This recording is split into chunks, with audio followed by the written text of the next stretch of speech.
En gros, la télé-réalité, il y a un mystère, mais un mystère de fabrication, non pas on trafique les choses, parce que il n'y a pas du tout de choses comme ça, en tout cas en France.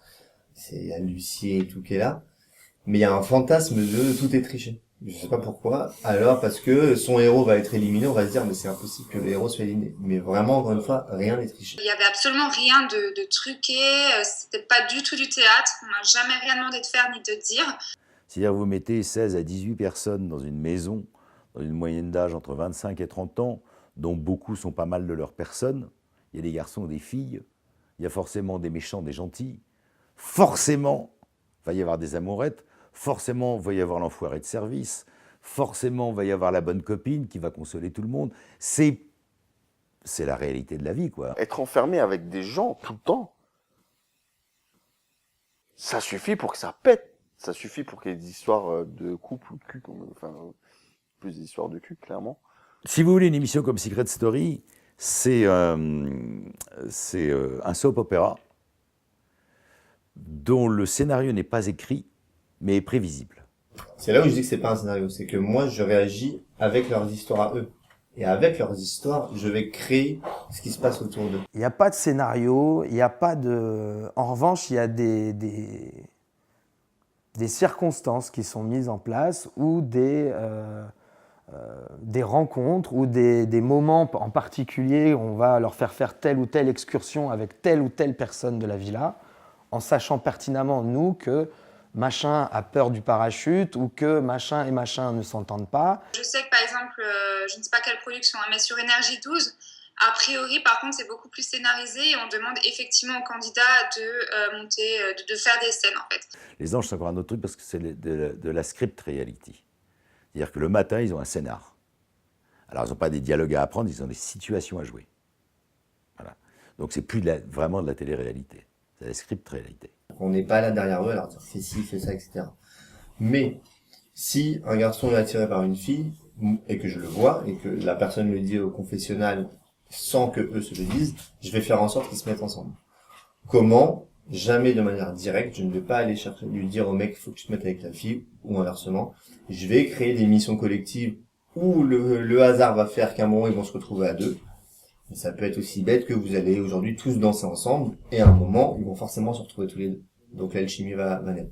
Ou un peu plus pervers, je vais faire appel à une troisième personne, un mec, qui va aller draguer la fille, pour que lui, la jalousie prenne le pas, et donc dévoile ses sentiments à la fille. Ma femme de l'époque a eu comme défi d'aller masser un mannequin qui était dedans, pensant que ça allait me rendre jaloux.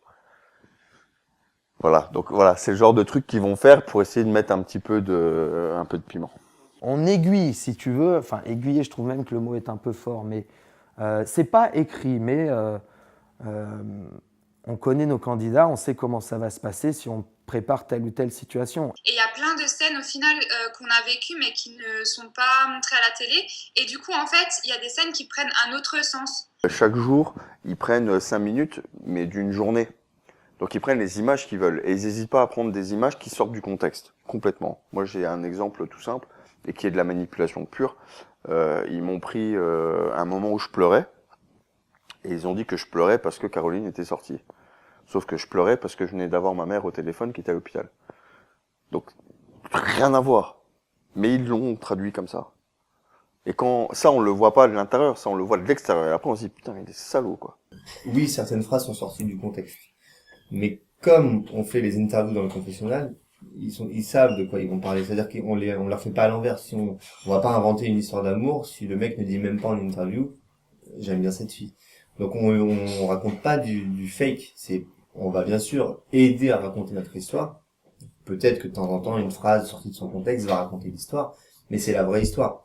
C'est juste qu'il aura dit ce mot-là peut-être d'une certaine façon, et nous on va mettre une petite musique et tout, et ça va grossir la petite vérité. Mais on ne change pas la vérité. Je pense qu'on peut montrer une image de toi qui n'est pas du tout la tienne. J'ai quand même été déçu de l'image qu'ils m'ont laissé, parce qu'ils m'ont quand même fait passer pour quelqu'un qui était bête, alors que enfin voilà, je suis chef d'entreprise, je gère pas mal d'employés, j'ai monté des gros projets. Eux, leur but, c'est pas de protéger des candidats, leur but, c'est faire de l'argent et de l'audience.